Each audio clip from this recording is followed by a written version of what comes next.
ધ્યાનમૂલમ ગુરુર્મૂર્તિ, પૂજામૂલમ ગુરુર્પદમ, મંત્રમૂલમ ગુરુર્વાક્યમ, મોક્ષમૂલમ ગુરુર્કૃપા.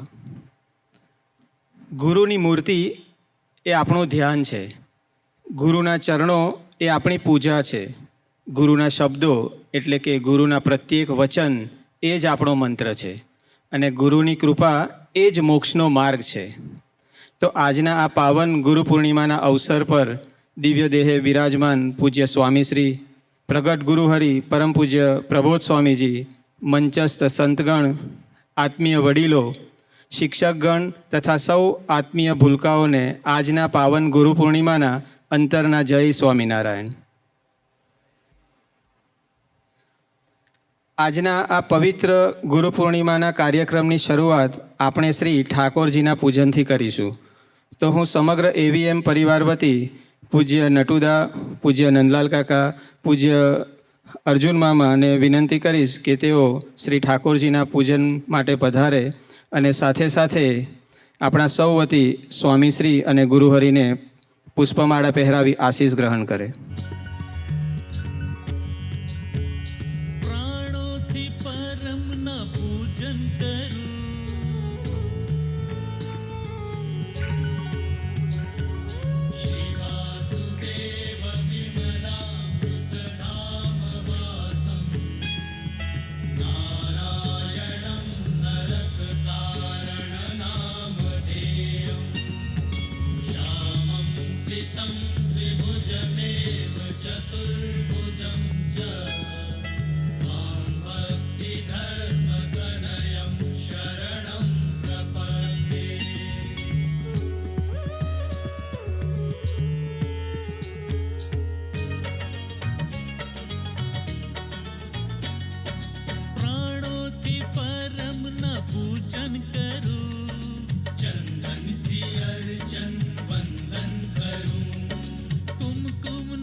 સંત અને વસંતની અનોખી સમાનતા છે.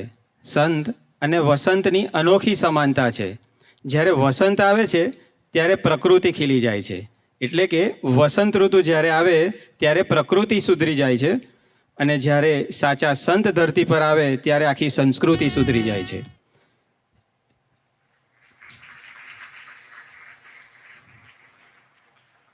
એક સાચા સંતના ચરણ આપણા પ્રાંગણમાં પડે ત્યારે બહારનું વાતાવરણ તો પવિત્ર થાય છે જ, પણ સાથે સાથે આપણા હૃદયની તથા આપણા વિચારોની પ્રકૃતિ પણ બદલાઈ જાય છે.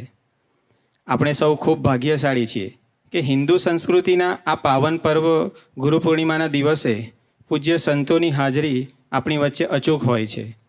એમાંય આ વર્ષે ગુરુ પૂર્ણિમા પર ગુરુહરિની કૃપાથી આપણી વચ્ચે સંતવર્ય પૂજ્ય ભક્તિપ્રિય સ્વામીજી તથા પૂજ્ય હરિચિંતન સ્વામીજી પધાર્યા છે. તો આપણે સૌ સંતો તથા પધારેલ વડીલોનું તાળીઓના ગડગડાટથી સ્વાગત કરીશું.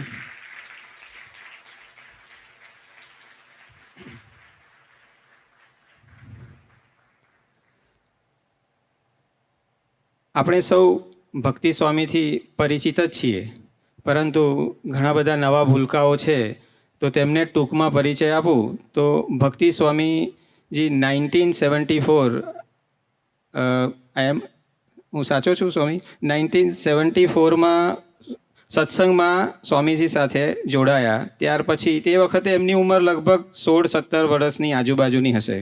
ત્યારબાદ 1978 એટલે કે 21 વર્ષની ઉંમરે સ્વામીજીના વરદ હસ્તે ભાગવતી દીક્ષા ગ્રહણ કરી અને સુહરત સ્વામીજીની સાથે અને 47 વર્ષથી તેઓ સાધુ તરીકેની સેવા અને અત્યાર સુધી તેઓ હજારો યુવાનોના રાહબર બની તેઓની ગોવાડી કરી સ્વામીશ્રી તથા ગુરુહરિને રાજી કરવાની ભક્તિ અદા કરી રહ્યા છે.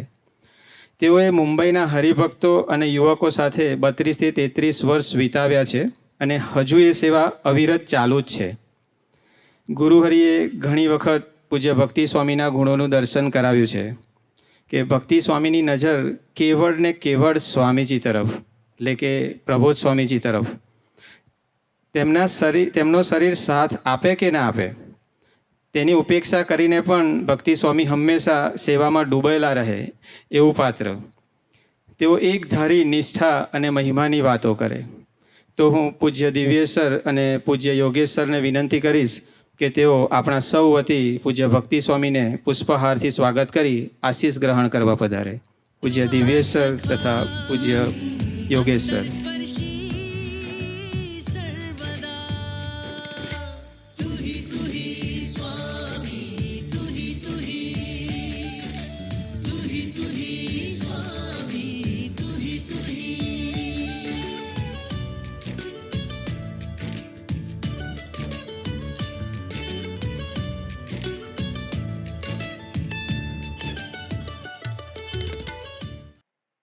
ત્યારબાદ આપણી વચ્ચે પૂજ્ય હરિચિંતન સ્વામીજી પણ પધાર્યા છે.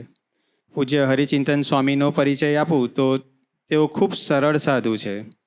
હરિચિંતન સ્વામી હાઈલી ક્વોલિફાઈડ છે. તેઓ કેનેડામાં ખૂબ સારી કંપનીમાં હાઈ પે સેલેરીથી જોબ કરતા હતા અને એઝ અ સહિષ્ણુ સેવક તરીકે ત્યાં સેવા કરતા હતા. ત્યારબાદ 2009માં એટલે સ્વામીજીએ જે છેલ્લી દીક્ષા ભાગવતી દીક્ષા આપી એ બેચના તેઓ સ્વામીશ્રીએ ભાગવતી દીક્ષા 2009માં આપી હતી અને ત્યારબાદ તેઓ હરિધામના કેન્ટીનની સેવા તેમણે ઘણા વર્ષો સુધી કરી અને અત્યારે પણ ગુરુહરિની અનુવૃત્તિ પ્રમાણે એનું જીવન જીવી તેમને રાજી કરી રહ્યા છે. તો તેઓનું સ્વાગત કરવા હું ન્યૂલી અપોઇન્ટેડ હાઉસ માસ્ટર છે આપણા પૂજ્ય જય સર, પૂજ્ય તૃશીલ સર તથા પૂજ્ય નિલેશ સરને વિનંતી કરીશ કે તેઓ પૂજ્ય હરિચિંતન સ્વામીનું પુષ્પહારથી સ્વાગત કરી આપણા સૌ વતી પ્રાર્થના કરવા પધારે. સાથે હું બંકિમ સરને પણ વિનંતી કરીશ કે તેઓની સાથે જોડાય. પૂજ્ય બંકિમ સર.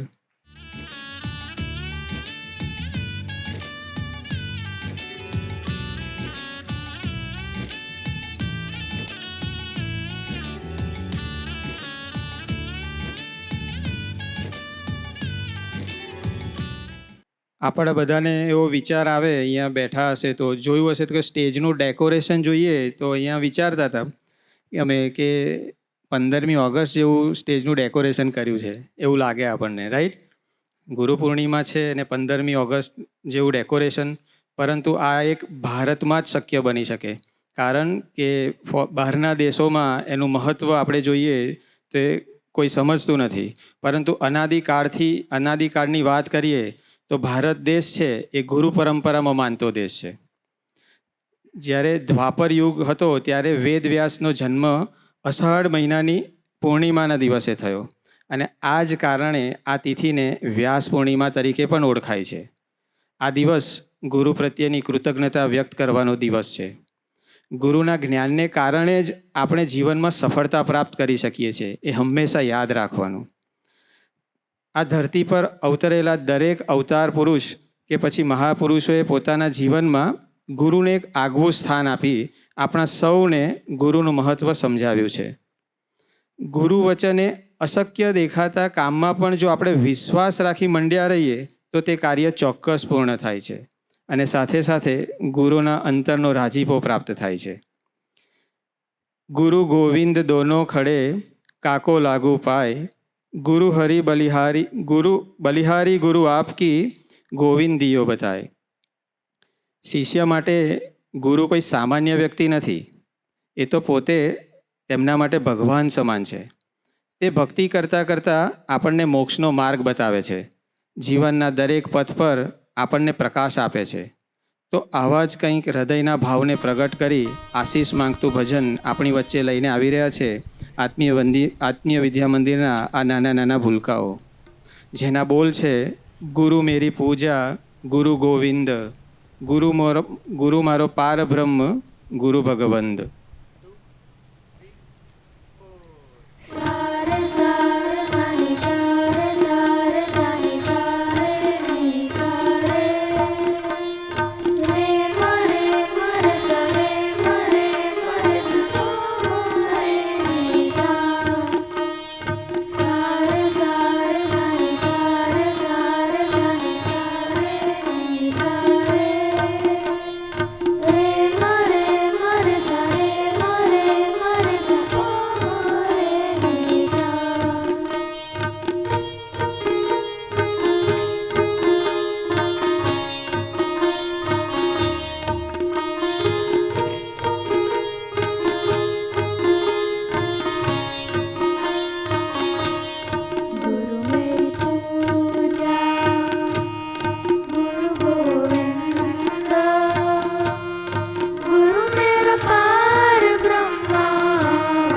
આપણા સૌને કીર્તન ભક્તિમાં તરબોળ કરવા બદલ તમામ ભૂલકાઓને આપણે ફરી એકવાર જોરદાર તાળીઓથી વધાવી લઈએ.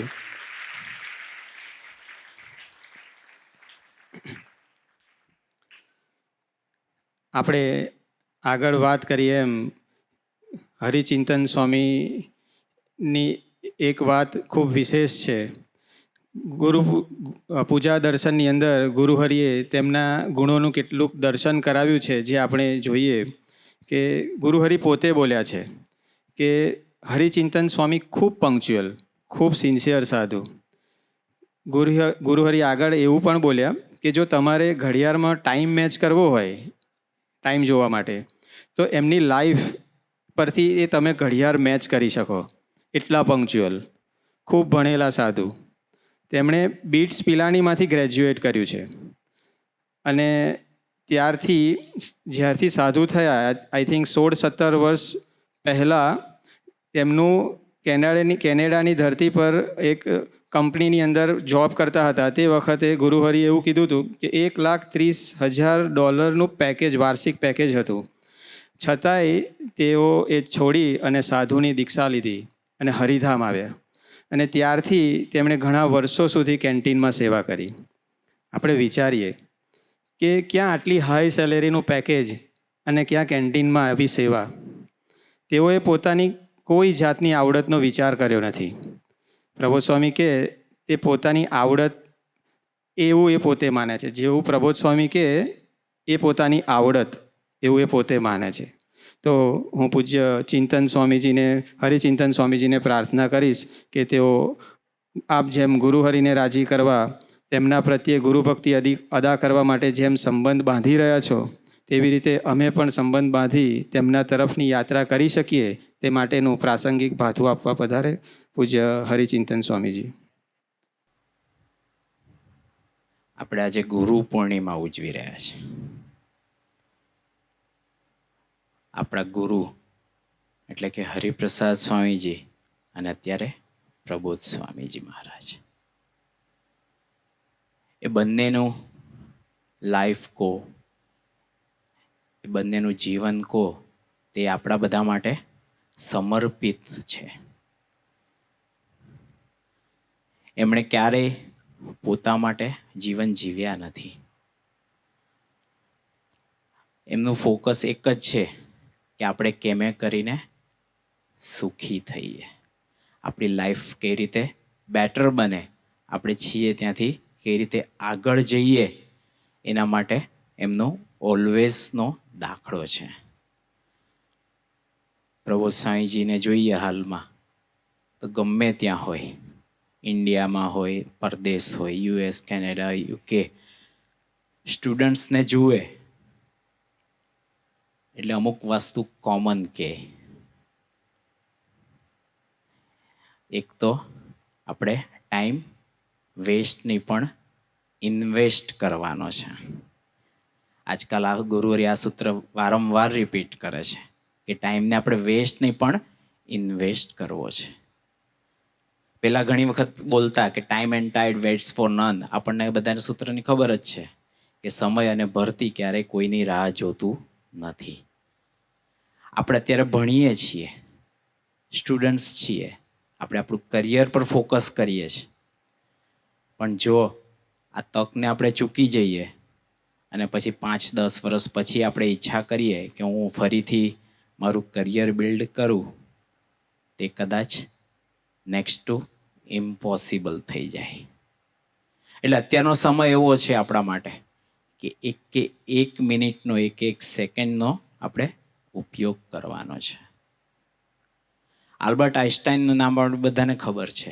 વી નો એવરીબડી આલ્બર્ટ આઇન્સ્ટાઈન, રાઈટ? પોતે થિયરી ઓફ રિલેટિવિટીના દાતા છે. તો એ આલ્બર્ટ આઇન્સ્ટાઈન પહેલાં એનો બર્થ જર્મનીમાં થયો. બર્લિનમાં પોતે રહેતા હતા. 40s પછી એ US ગયા અને ત્યાં એમની લાસ્ટ ડેથ સુધી પોતે યુએસમાં રહ્યા. પણ જ્યારે જર્મનીમાં બર્લિનમાં રહેતા હતા ત્યારે એક વ્યક્તિ એમને મળવા માટે આવે છે. એક એમના ફ્રેન્ડ કહી શકાય એ ટાઈપની વ્યક્તિ એને મળવા આવે છે. બંને જણા એકબીજાને મળીને બહુ ખુશ થાય છે, વાતો કરે છે. પછી એ વ્યક્તિ એમને પૂછે છે કે તમે આજકાલ શેની પર કામ કરો છો? તમે અત્યારે શું રિસર્ચ કરી રહ્યા છો? મારે જોવું છે કે. એટલે આઈન્સ્ટાઈન કહે છે વાંધો નહીં, તમે કાલે મારી સાથે મારી લેબ પર આવો, હું તમને મારું રિસર્ચ બતાવું કે. તો કે ભલે, કે આપણે કઈ રીતે ભેગા થઈશું? એ જમાનામાં તો કંઈ ગૂગલ મેપ તો હતા નહીં, રાઈટ? એટલે there was no mobile service, no phone service, nothing. એટલે કે આપણે એક બ્રિજનું નામ આપ્યું કે એ બ્રિજ પાસે આપણે ભેગા થઈએ, પછી ત્યાંથી આપણે મારી લેબ પર જઈશું. એટલે આઈન્સ્ટાઈને તો કહ્યું કે આપણે આવી રીતે આટલા વાગે આ જગ્યાએ ભેગા થઈએ. પણ પેલી વ્યક્તિને થોડોક ડાઉટ ગયો કે સાલું હું લેટ થઈશ તો શું થશે? કે હું આપણે ભલે 9:30 ટાઈમ ડિસાઈડ કર્યો છે, પણ કે કદાચ મને 15-20 મિનિટ્સ લેટ થઈ ગયું તો કે આઈન્સ્ટાઈનનો કેટલો બધો ટાઈમ બગડશે કે. એટલે પોતે ચિંતિત થઈ ગયા. એણે આઈન્સ્ટાઈનને કીધું કે હું કદાચ મોડો થઈ જાઉં તો તમને વાંધો તો નહીં આવે ને? તમને તકલીફ તો નહીં પડે ને?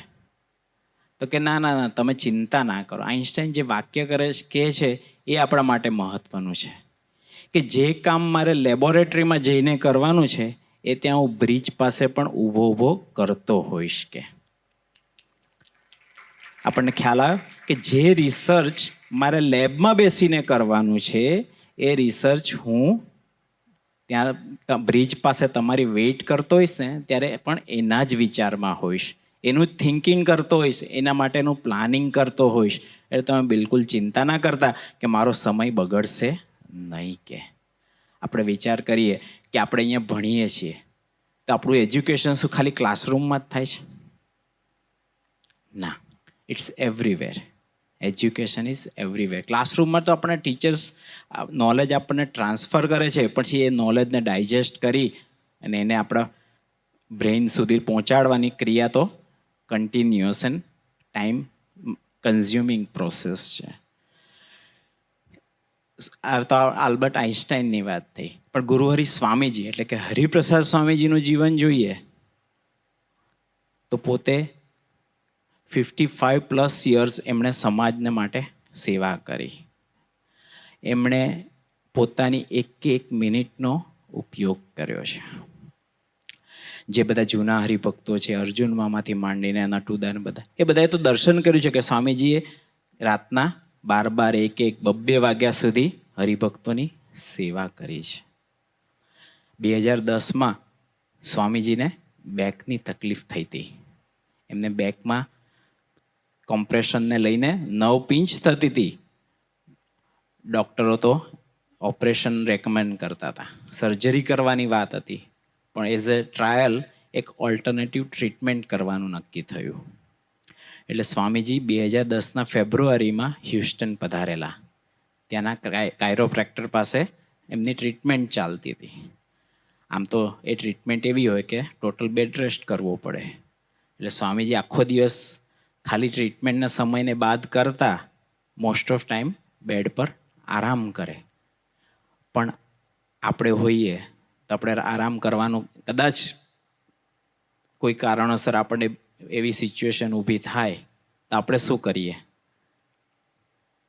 TV, one of the most famous company આપણું. તો સ્વામીજી શું કરે? તો સ્વામીજી કન્ટિન્યુઅસ વાંચન કરતા. ત્યારે પોતે હાથમાં પુસ્તક રાખીને વાંચતા હોય, હાથ દુખી જાય તો પણ એ પુસ્તક નીચે મૂકે નહીં. પણ એથી વિશેષ વાત કરીએ તો કે સ્વામીજી ત્યાં આરામ કરે, જે ઘરમાં ભરતભાઈના ઘરે સ્વામીજીનો ઉતારો, ત્યાં આરામ કરે ને ત્યાંથી ત્રીજું ઘર એમના જ રિલેટિવનું ઘર, એ ઘરમાં સ્વામીજીનો થાળ હોય. એટલે કારણ કે સ્વામીજીનો ઉતારો હોય ત્યાં બહેનો બધા ના રહી શકે, એટલે સ્વામીજીની રસોઈને બધું ત્રીજા ઘરે બને અને સ્વામીજી ખાલી ત્યાં જમવા માટે પધારે. તે એક દિવસ સાંજે સ્વામીજી જમવા માટે થઈને પોતાની રૂમમાંથી જવા માટે થઈને બહાર નીકળ્યા, પછી એકદમ જ કે મારે બાથરૂમ જવું છે, હું બાથરૂમ જઈ આવું કે. એટલે પાછા રૂમમાં પધાર્યા, બાથરૂમ જઈ અને પાછા રૂમમાં આવી અને એમના જે સાઈડ ટેબલ પર પુસ્તક હતા એમાંથી એક પુસ્તક લીધું, યોગી ગીતા. આપણે કદાચ જોયું હોય, કદાચ કોઈએ તો અવળી એમથી નાની શિક્ષાપત્રી સાઇઝની નાની એમથી બુકલેટ છે. એ બુક લીધી, એમાંથી કોઈ પાનું ખોલ્યું અને 2 મિનિટ સુધી ઊભા રહીને વાંચ્યું.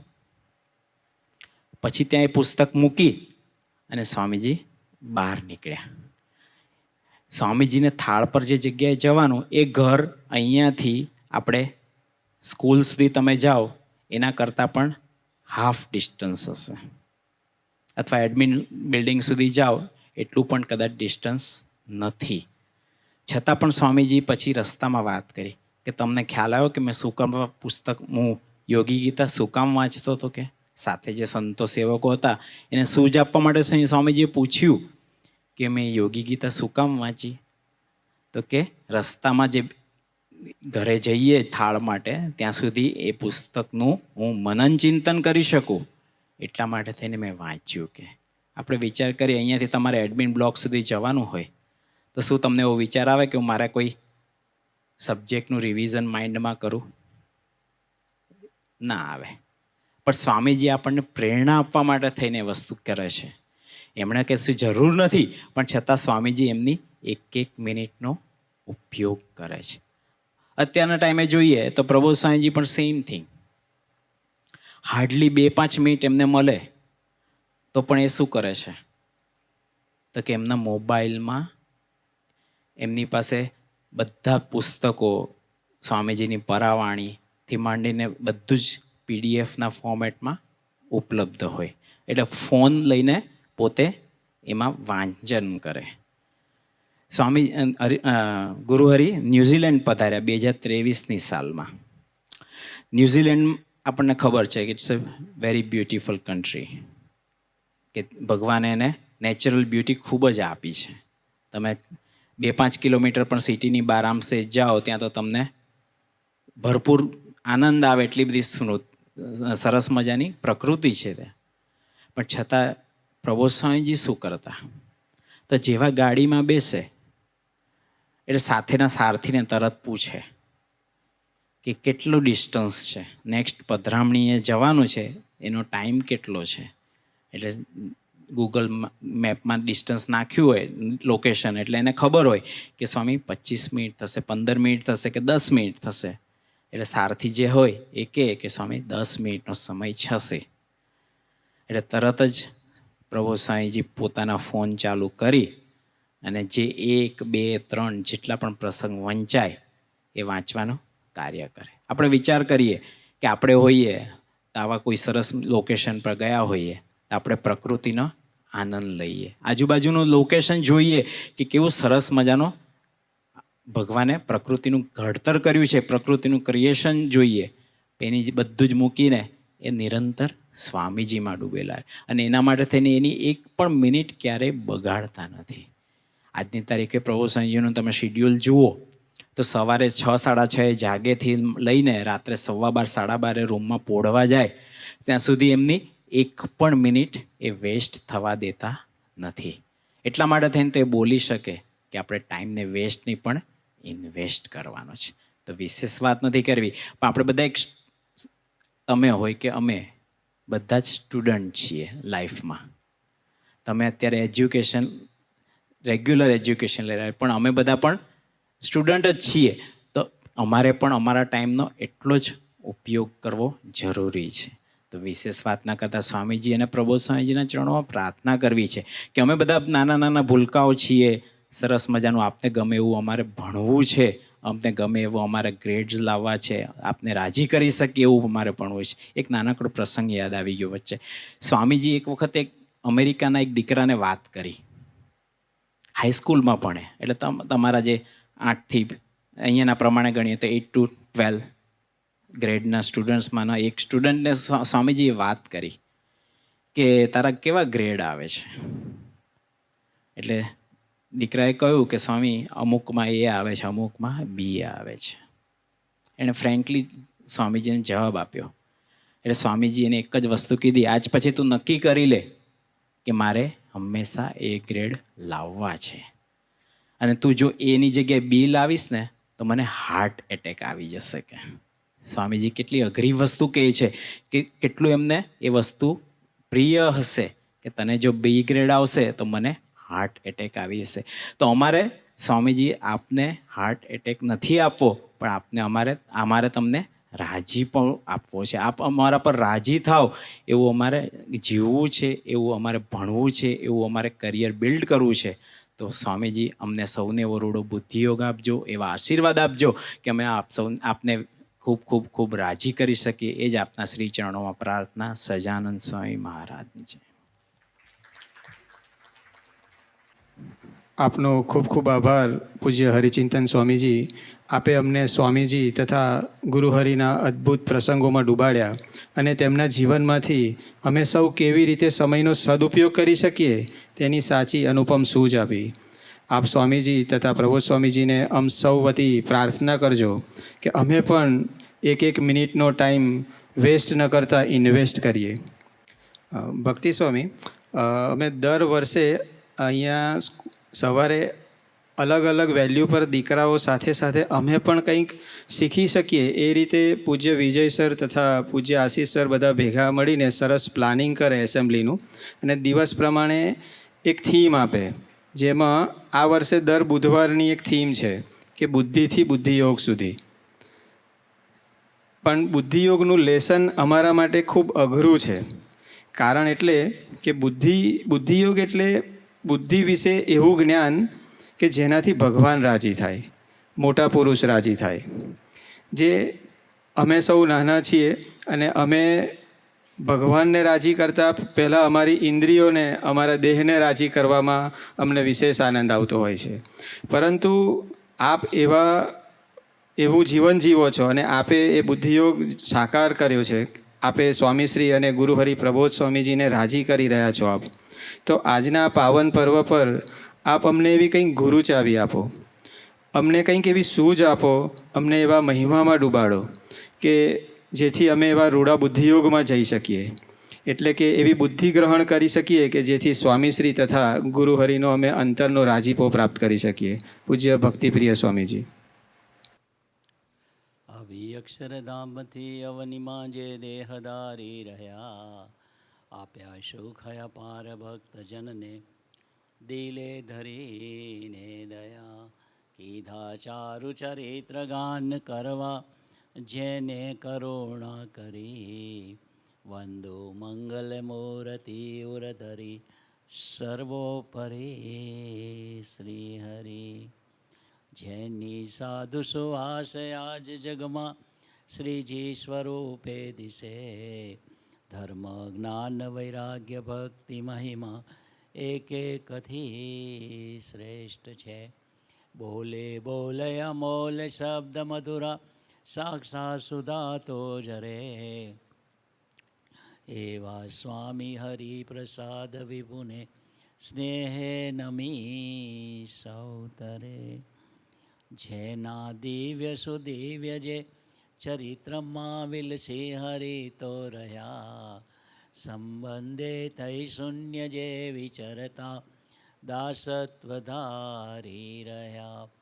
આપે અક્ષર સુખ ભક્ત જનને સુહૃદ બની સર્વદા, એવા સ્વામી પ્રબોધ દાસ ગુરુને ભૂલકા સહો સેવતા.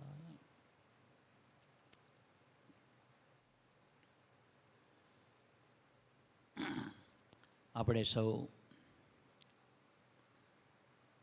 ખૂબ જ ભાગ્યશાળી છીએ,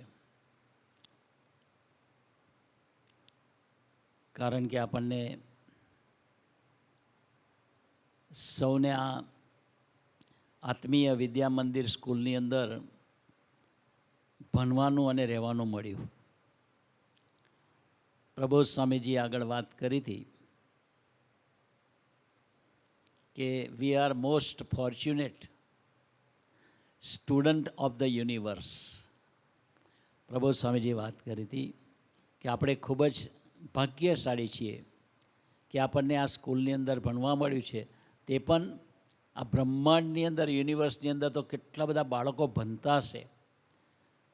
એમાં આપણને મોસ્ટ લકી પર્સન્સ કે લકી સ્ટુડન્ટ કહેવાય કે આપણને અહીંયા ભણવાનું મળ્યું. પછી પ્રબોધ સ્વામીજીએ આગળ વાત કરી એમ કે આ સ્કૂલમાં ભણવાનું મળ્યું ભાગ્યશાળી એટલા માટે છે કે પ્રબોધ સ્વામી વાત કરી એમ કે સ્વામીજી, હરિપ્રસાદ સ્વામીજીની એમને વાત કરી કે હંમેશા એ આપણી સાથે રહેશે. તો ફિઝિકલી જોઈએ તો અત્યારે સ્વામીજી, આપણને ખબર છે કે સ્વામીજીએ 4 વર્ષ પહેલાં પોતે પોતાનું શરીર છોડી દીધું. પણ પ્રબોધ સ્વામીજી શું કીધું કે સ્વામીજી આપણી સાથે જ છે. અને અત્યારે સ્વામીજી જેમની અંદર નિરંતર રહે છે એવા પ્રબોધ સ્વામીજી આપણે અંડરસ્ટુડ છે કે ગુરુહરિ પ્રબોધ સ્વામીજી અત્યારે કેનેડાની ધરતી પર વિચરણ કરે છે. પણ એ દિવ્ય સ્વરૂપે એમના જેટલા બી દીકરાઓ છે, જેટલા બી ભક્તો છે, એ બધાની સાથે રહે છે. એટલે આપણે સૌ ભાગ્યશાળી છીએ. એમાં પણ ગુરુહરિ સ્વામીજીએ જ્યારે આ સ્કૂલની સ્થાપના કરી ત્યારે વાત કરેલી કે સ્વામીજી કે બધાને કાં તો સરદાર પટેલ જેવા બનાવવા છે અને કાં તો સ્વામી વિવેકાનંદજી જેવા બનાવવા છે. પછી વાત કરી કે આ સ્કૂલની અંદર જે ભણશે, ધ્યાન રાખીને ભણશે, ટીચરોનું રિસ્પેક્ટ રાખીને ભણશે, તો આ સ્કૂલમાંથી સ્વામીજી કે ટોપ લેવલના સાયન્ટિસ્ટ થશે, કાં ટોપ લેવલના વર્લ્ડ લીડર્સ થશે, કાં ટોપ લેવલના બિઝનેસ પર્સન થશે, કાં તો ટોપ લેવલના પ્રોફેસર થશે, અને કાં તો આ બધા જ ડેઝિગ્નેશન આપણને મળે કે ભાઈ લીડર થઈએ, કે બિઝનેસમેન થઈએ, કે પ્રોફેશનલ થઈએ, કે પછી કોઈ બી આપણને ફિલ્ડમાં આપણે કામ કરીએ. પણ એની સાથોસાથ આ સ્કૂલમાં ભણવાથી મોટો ફાયદો એ થશે કે સાથોસાથ આપણે ભગવાનના ટોપ લેવલના ભક્તો પણ બનીશું.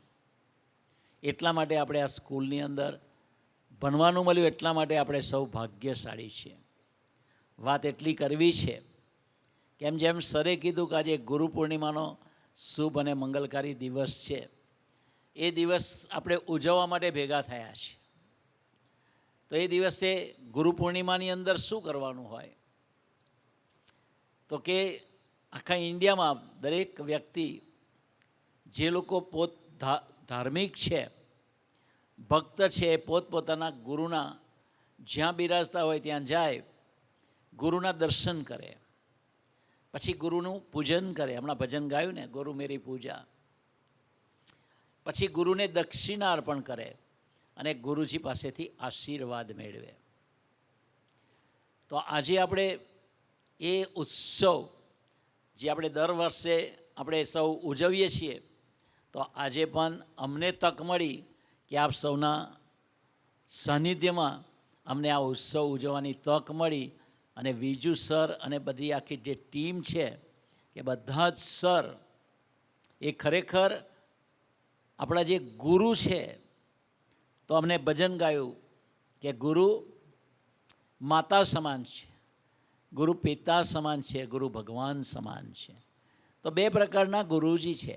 એક છે આપણને એકેડેમિક, કે આપણે જે સ્ટડીઝ કરીએ છીએ, અભ્યાસ કરીએ છીએ, એ ભણાવે છે. તો આપણા બધા જે ટીચર્સ છે એ આપણા પણ ગુરુઓ છે. અને સાથોસાથ જે આપણને બ્રહ્મ વિદ્યા ભણાવે છે, જે આપણા આત્માની વિદ્યા ભણાવે છે, એ ગુરુ છે આપણા ગુરુ હરિપ્રસાદ સ્વામીજી અને ગુરુ હરિ પ્રબોધ સ્વામી મહારાજ. તો એ ભગવાન સ્વામિનારાયણ આપણી પર કૃપા કરી કે એ સાથે પોતે આવ્યા, પણ સાથે ગુરુ ગુણાતીતાનંદ સ્વામીજીને ધરતી પર લઈને આવ્યા. અને પછી ભગવાન સ્વામિનારાયણને આશીર્વાદ આપ્યા કે એવા ગુણાતીત સંત દ્વારા અમે ધરતી પર અખંડિત રહીશું. તો આજે ગુરુહરિ પ્રબોધ સ્વામીજી આપણી પાસે છઠ્ઠી જનરેશન, છઠ્ઠા સક્સેસર તરીકે આજે પ્રબોધ સ્વામીજી આપણી સાથે બિરાજમાન છે. તો આપણે સૌ એવા ભાગ્યશાળી છે કે આપણને એવા ગુરુ ગુણાતીતના સ્વરૂપ સમાન એવા ગુરુહરિનો આપણને સૌને યોગ થયો છે. એન્શિયન્ટ ટાઈમની વાત કરીએ તો ગુરુના અને શિષ્યના રિલેશન્સ સંબંધ એન્શિયન્ટ ટાઈમથી છે. તો વર્ષો પહેલાં એન્શિયન્ટ ટાઈમમાં તમે જો તો લાખો હજારો વર્ષ પહેલાં એક ધૌમ્ય ઋષિ કરીને થયા. એની પાસે બે શિષ્યો વિદ્યા શીખવા માટે આવ્યા. એક હતો આરુણી અને બીજો હતો ઉપમન્યુ. આ વાત ચાલે છે કે આજે વાત કરી આપણે બુદ્ધિમાંથી બુદ્ધિ યોગમાં જવું છે. તો બુદ્ધિ જે છે એમાં પણ બે પ્રકાર છે. ટ્રાય કરી સમજાવવા માટે. એક બુદ્ધિ છે સંસ્કૃતમાં છે પૂર્વનું સંસ્કારીની, એમ કે પૂર્વજન્મ સંસ્કારીની બુદ્ધિ. કે પૂર્વના સંસ્કાર હોય તો એક જ પેરેન્ટ્સના બે સન હોય તો એક ડમ જેવો હોય અને બીજો સુપર ઇન્ટેલિજન્ટ હોય. તો એક જ પેરેન્ટ્સના બે કિડ્સ છે, છતાં એકની અંદર બહુ બુદ્ધિ છે અને એકમાં બહુ ઓછી બુદ્ધિ છે. તો એનું કારણ શું છે કે એક પૂર્વના સંસ્કારને આધીન મળેલી બુદ્ધિ છે અને બીજી બુદ્ધિ ભગવાન અને સંત આપે છે. અને ભગવાન અને સંત જે બુદ્ધિ આપે છે એને બુદ્ધિ યોગ કહેવાય છે. અને એટલા માટે એને બુદ્ધિ યોગ કહેવાય છે કે એ બુદ્ધિને વિશે એવું જ્ઞાન છે જેનાથી ભગવાન રાજી થાય અને આપણા આત્માનું કલ્યાણ થાય. તો એ ધૌમ્ય ઋષિ પાસે એ ઉપમન્યુને આરુણી આવ્યા ત્યારે ગુરુએ કીધું કે કેમ પધાર્યા છો તમે? તો કે ગુરુ દીક્ષા લેવી છે અને અમારે બ્રહ્મ જ્ઞાનની પ્રાપ્તિ કરવી છે અને અમારા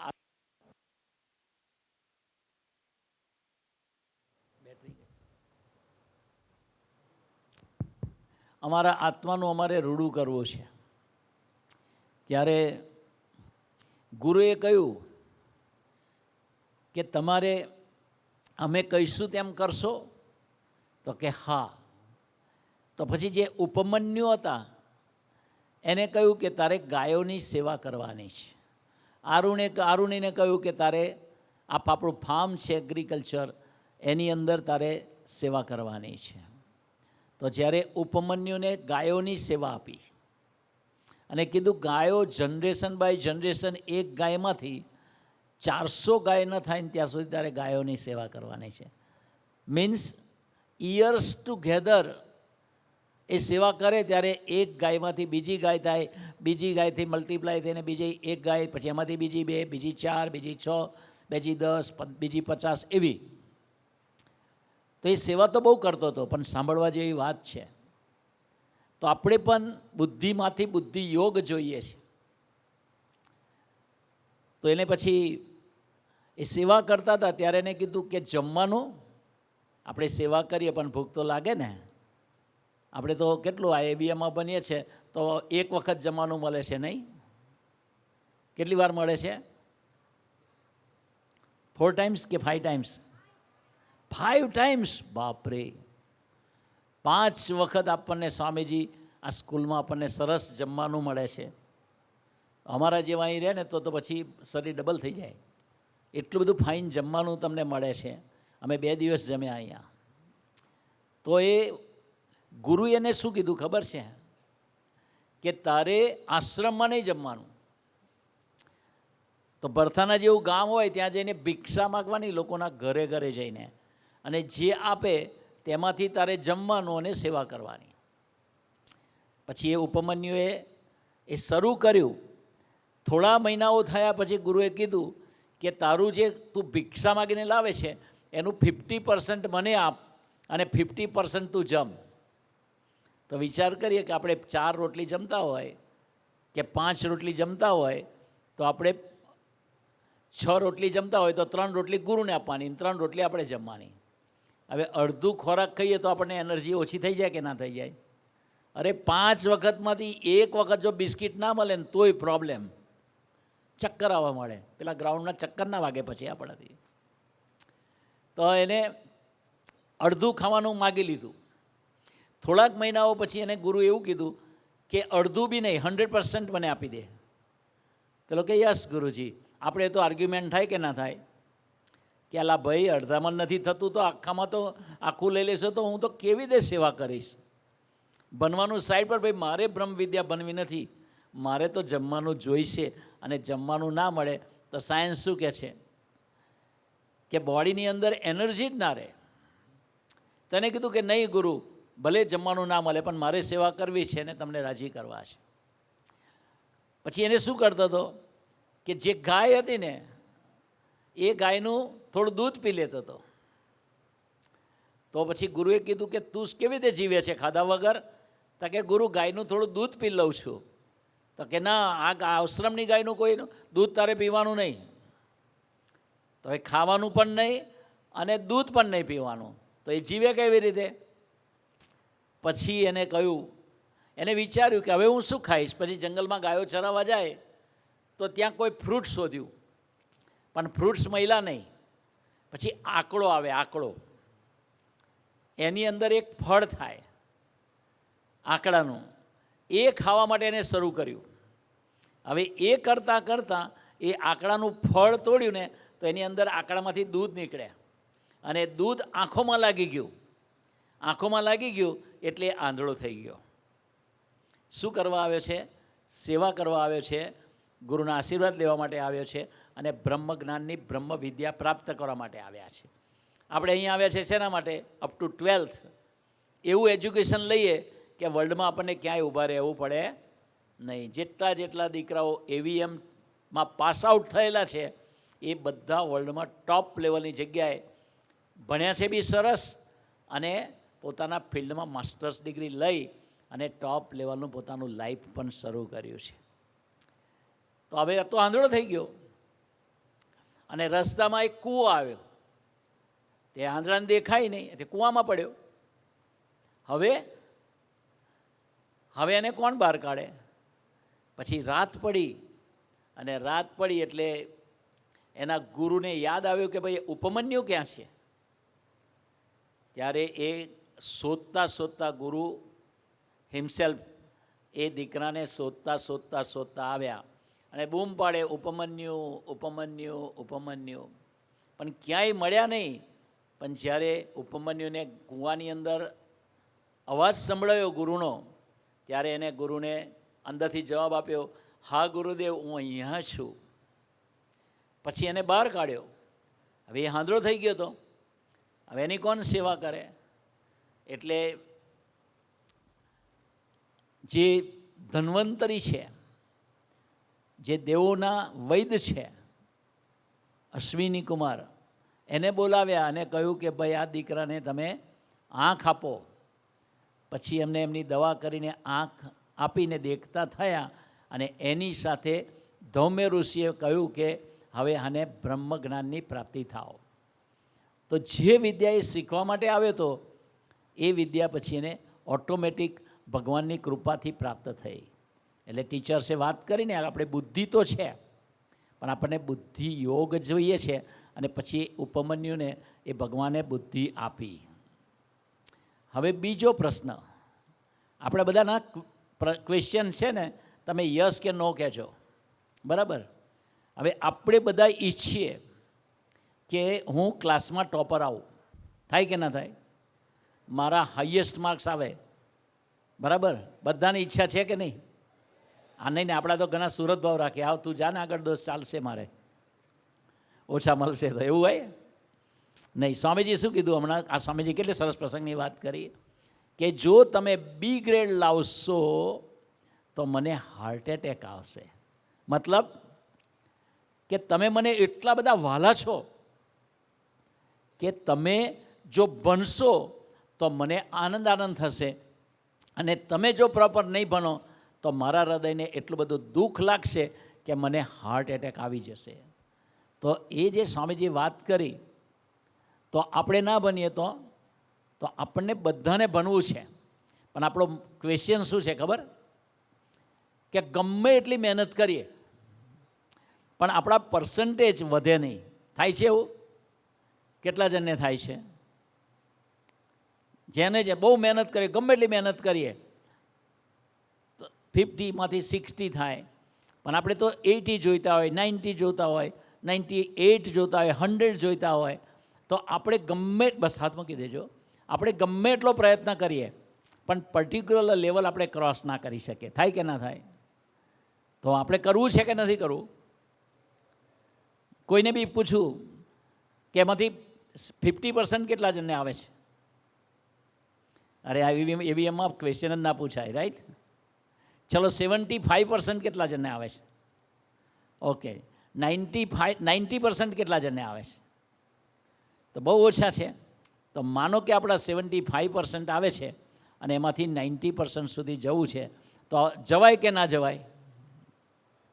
જવાય. પણ આપણે મહેનત કરીએ, ચાલો ટીચર કે એ પ્રમાણે મહેનત કરીએ, આપણે હાર્ડવર્ક કરીએ, હોમવર્ક કરીએ, અને છતાંય ના આવે તો શું કરીએ? તો એવા એક દીકરાની વાત કરું છું. મુંબઈની ધરતી પર પરાગભાઈ કરીને એક સ્ટુડન્ટ હતા. હવે એના 10થમાં અપ ટુ 10th એ ગમે એટલી મહેનત કરે પણ 49%થી વધારે ના આવે. કેટલા? હી કુડન્ટ ક્રોસ 50%. 49%, એનાથી વધારે એના આવે જ નહીં. પછી 10થની પ્રિલિમની એક્ઝામ આપી. પછી એમના મમ્મીએ સ્વામીજીને પત્ર લખ્યો કે સ્વામીજી, આ પરાગ આગળ જઈને શું કરશે? એ 50% બી નથી લાવી શકતો. પછી પરાગને કહ્યું કે તું કેમ મહેનત નથી કરતો? ત્યારે મમ્મીને બી કીધું કે હું ગમે એટલી મહેનત કરું છું પણ મારા 49%થી વધારે આવતા નથી, તો હું શું કરવાનો હતો? પછી એના મમ્મીએ સ્વામીજીને પત્ર લખ્યો, હરિપ્રસાદ સ્વામીને. પછી સ્વામીજીએ પત્ર વાંચ્યો, પછી મૂકી દીધું. પછી દીકરાને કહ્યું કે તું ભણે છે બરાબર? તો કે હા સ્વામી. તારું ડિસ્ટ્રેક્શન નથી ને? તો કે ના સ્વામી. ત્યારે તો મોબાઈલ નહોતા. તો સ્વામીજી કીધું કે તું કેટલા કલાક ભણે છે? તો કે આટલું સભા ભરે છે? તો કે હા. પછી એને સ્વામીજીએ 2 નિયમ આપ્યા. પહેલો નિયમ એ આપ્યો, આમ 3 નિયમ આપ્યા. પહેલો નિયમ એ આપ્યો, કરવાનું એટલું જ કરવાનું અને નહીં કરવાનું એટલું નહીં કરવાનું. આપણે બંને કરીએ છીએ ને? કરવાનું બી કરીએ છીએ અને નહીં કરવાનું બી કરીએ છીએ, રાઈટ કે નહીં? યસ. કરવાનું છે તો સ્ટડી બી કરીએ છીએ, અને નહીં કરવાનું તો આળસ બી રાખીએ છીએ. કરવાનું આપણે કોન્સન્ટ્રેશન ફોકસ થઈને બનવાનું છે, એ કરવાનું છે. પણ નહીં કરવાનું તે બીજા તરફ નજર રાખવાની, તો બી આપણી નજર બીજા તરફ જાય છે. તો કરવાનું બી કરીએ છીએ અને નહીં કરવાનું બી કરીએ છીએ. તો સ્વામીજી એવું કીધું કે આપણે કરવાનું એટલું જ કરવાનું અને નહીં કરવાનું એટલું નહીં કરવાનું. બીજું કીધું, હાર્ડવર્ક કરવાનું. જે કાંઈ સ્કૂલમાં ભણાવે એને પ્રોપર બનતી વગેરે ધ્યાન રાખવાનું. આપણે ફોકસ કરવું છે કે નહીં? તો પ્રબોધ સ્વામીજીને એક દીકરાએ પૂછ્યું કે સ્વામીજી, મારા માર્ક્સ સારા નથી આવતા, શું કરું? ત્યારે પ્રબોધ સ્વામી એક સરસ વાત કરી કે જ્યારે આપણે ક્લાસની અંદર ટીચર જ્યારે ભણાવતા હોય ત્યારે આપણે શું કરતા હોય? કોન્સન્ટ્રેશન રાખીએ બી ખરા, ડાફોડિયા બી મારીએ કે નહીં? અત્યારે બી આપણે સભામાં સીધું જોવાને બદલે આડું જોતા હોય છે. ઘણા આમ ઉપર જોયા કરે, એટલે પંખા તો એના જ છે. ઘણા પંખા ગણે, લાઇટ ગણે. તો આપણને જ્યારે પ્રબોધ સ્વામી સરસ વાત કરી કે જ્યારે ટીચર જ્યારે ભણાવે ને ત્યારે 2 વસ્તુ આપણે ટીચર તરફ કોન્સન્ટ્રેટ કરવાની. એક આપણું માઇન્ડ અને બીજું આપણી આંખ. શું કરવાનું? આંખ અને માઇન્ડ. તો આપણને યાદશક્તિ તો છે, પણ આપણે કોન્સન્ટ્રેટ નથી થતા ને, એટલે આપણને યાદ રહેતું નથી. બાકી ક્રિકેટના સ્કોર તો યાદ રહેશે કે નહીં રહેતા? મૂવીઝની સ્ટોરી યાદ રહેશે કે નહીં રહેતા? અરે બીજા મિત્રએ શું ભૂલ કરી છે 10 વર્ષે બી યાદ હોય. તો એ તો બધું યાદશક્તિ તો છે આપણી. આપણે વાત એટલી કરવી છે, તો સ્વામીજી 3 નિયમ આપ્યા. પહેલું, કરવાનું એટલું કરવાનું અને નહીં કરવાનું એટલું નહીં કરવાનું. મીન્સ પોઝિટિવ કરવાનું, નેગેટિવ કાંઈ નહીં. બીજું, હાર્ડવર્ક, કે ટીચર જે કાંઈ ભણાવે એમાં બરાબર રિવાઇઝ કરવાનું, હોમવર્ક કરવાનું અને બનાવતી ઘડીએ પણ ધ્યાન રાખવાનું. અને ત્રીજું, રોજ રાત્રે 30 મિનિટ પ્રાર્થના કરીને ભજન કર્યા વગર સુવાનું નહીં. તો એમાંથી આ તો બધું થોડું થોડું એ કરતા હતા, પણ સ્વામીજી આજ્ઞા કરી એટલે 3 આજ્ઞા એને એકદમ સિન્સિયરલી, જો આ સ્વામીની વાત કરીને, વેરી પંક્ચ્યુઅલ, વેરી સિન્સિયર. અમે અમારી સાથે જ છે ઘણા વખતથી, તો એમને જોઈએ તો એટલા બધા સિન્સિયર ને એટલા બધા પંક્ચ્યુઅલ છે એમના લાઈફની અંદર. બાકી બિટ્સ પિલાનીમાંથી એને માસ્ટર્સ કર્યું છે, કેનેડામાં જઈને બી બન્યા હશે, તો સિનિયર આઈટી પ્રોફેશનલ. પણ એનું લાઈફ કેટલું બધું સ્ટાન્ડર્ડ છે એમ. તો એ પરાગભાઈ એ શરૂ કર્યું સ્વામીજી આજ્ઞાથી. તો કેટલા 10thની એક્ઝામ આવે પ્રિલિમ ડિસેમ્બરમાં, રાઈટ? અને માર્ચની અંદર કે ફેબ્રુઆરી કે માર્ચની અંદર 10thની એક્ઝામ આવે, તો એને સ્વામીજીની 3 આજ્ઞા પાડી, જેના ફળ સ્વરૂપે એના 79% આવ્યા. કેટલા? ફ્રોમ 49 ટુ 79, 30% રેસ, 30% માર્ક્સ વધી ગયા. પછી કોલેજમાં ગયા, કોલેજમાં એડમિશન નહીં મળ્યું, એને કમ્પ્યુટરમાં જોતું હતું, પણ સ્વામીજી આશીર્વાદ આપ્યા, પૈસા નહોતા ડોનેશન આપવાના, એટલે એમને પછી સિવિલ એન્જિનિયરિંગ કર્યું. એ કર્યા પછી સ્વામીજી કે આપણે માસ્ટર્સ કરવાનો છે, તો સ્વામીજી એને માસ્ટર્સ ઇન ફાઇનાન્સ કરાવડાયું એ પૂનાની એક કોલેજમાં. હવે ત્યાં પણ બનવા ગયા ત્યારે જ્યારે 10thમાં એના 79% આવ્યા, 12thમાં એના 83% આવ્યા, પણ એડમિશન નહીં મળ્યું. પછી એમને સિવિલ કર્યું. સિવિલ કર્યા પછી એમને MBA ઇન ફાઇનાન્સ કરવાનું થયું. તો સ્વામીજીને પૂછ્યું કે હવે શું કરું? સ્વામી કે 2 જ વસ્તુ કરવાની, એક હાર્ડવર્ક કરવાનું, બીજું આપણા ઘરેથી કોલેજ જવાનું અને કોલેજથી ઘરે આવવાનું, બીજી કોઈ જગ્યાએ જવાનું નહીં, અને ત્રીજું 30 મિનિટ ભજન કર્યા વગર સુવાનું નહીં.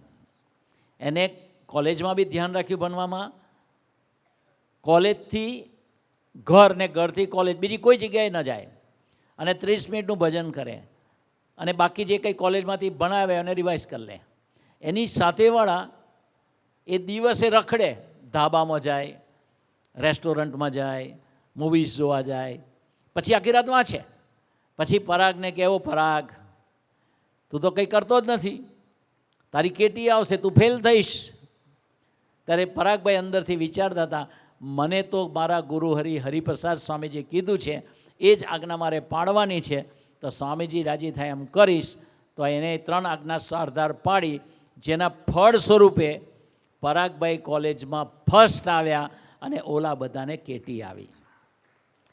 તો એમાં આપણે શું પકડવાનું રહ્યું કે ભગવાન અને મોટા પુરુષ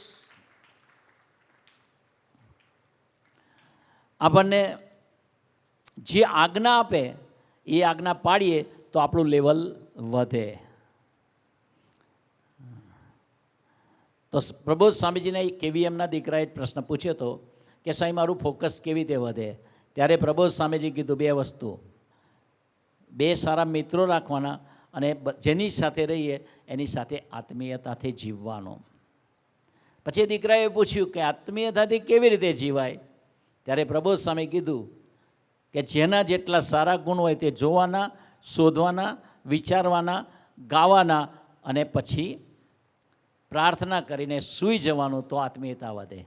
આપણે શું જોઈએ છે મિત્રોનું? ગુણ બી જોઈએ છે અને અવગુણ બી જોઈએ છે, દેખાય છે ને?